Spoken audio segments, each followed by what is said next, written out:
વકફ કાયદો બનાવ્યા બાદ લઘુમતી બાબતોના મંત્રાલયે ઉમ્મીદ પોર્ટલ લોન્ચ કર્યું હતું. વકફ કાયદાની જોગવાઈ મુજબ 6 મહિનામાં વકફ બોર્ડની પાસે આખા ભારતમાં રહેલી મિલકતોનું રજિસ્ટ્રેશન કરાવવાનું હતું. આ બિલકુલ ફરજિયાત હતું. એમાં કોઈ મીનમેખ ન ચાલે. રજિસ્ટ્રેશન કરાવવા માટેની મુદત શુક્રવારે જ પૂરી થઈ ગઈ. એમ છતાં લાખો વકફ મિલકતોનું રજિસ્ટ્રેશન જ કરાવવામાં આવ્યું નથી. અત્યાર સુધીમાં 1.51 લાખ વકફ મિલકતોનું રજિસ્ટ્રેશન કરાવવામાં આવ્યું છે. વકફ બોર્ડના રજિસ્ટ્રેશનમાં કેટલાક રાજ્યોએ સારું કામ કર્યું છે. જેમ કે કર્ણાટકમાં તો 50,000 વકફ મિલકતોનું રજિસ્ટ્રેશન કરવામાં આવ્યું છે.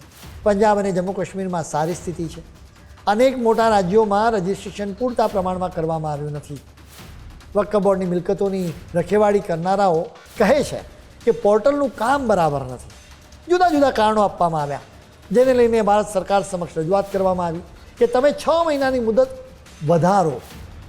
કેન્દ્રીય મંત્રી કિરણ રિજિજુએ ચોખ્ખી જ ના કહી દીધી કે હવે મુદત વધારવામાં નહીં આવે.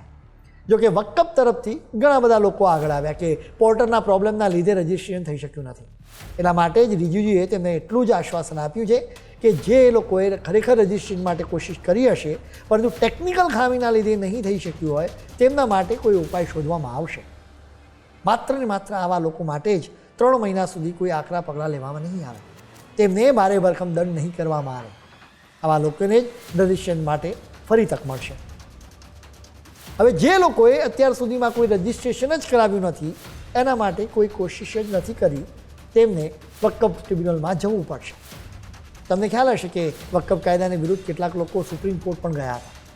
સુપ્રીમ કોર્ટે સ્પષ્ટ આદેશ આપ્યો હતો કે વકફ મિલકતોના રજિસ્ટ્રેશન માટે વધુ એક્સટેન્શન આપવામાં નહીં આવે. એટલે જ વકફ મિલકતોના રજિસ્ટ્રેશન માટે વકફ ટ્રિબ્યુનલમાં જવું પડશે. હવે ટ્રિબ્યુનલને લાગશે કે કોઈ સાચા કારણને લીધે વકફની પ્રોપર્ટીનું રજિસ્ટ્રેશન નથી થઈ શક્યું, એટલે એવી સ્થિતિમાં ટ્રિબ્યુનલ રજિસ્ટ્રેશનની મુદત વધારી પણ શકે છે. હવે રિજિજુએ પણ મીડિયા સાથેની વાતચીતમાં સ્પષ્ટ કહ્યું છે કે રજિસ્ટ્રેશન નહીં કરાવવાનું એક કારણ એ છે કે વકફ બોર્ડની અનેક મિલકતો માટે પૂરતા પુરાવા જ નથી, દસ્તાવેજો જ નથી. તમે વિચાર કરો કે આખા દેશમાં કુલ 9 લાખ વકફ મિલકતો છે, જેમાંથી માત્ર 1.5 લાખ મિલકતોનું જ રજિસ્ટ્રેશન કરવામાં આવ્યું છે.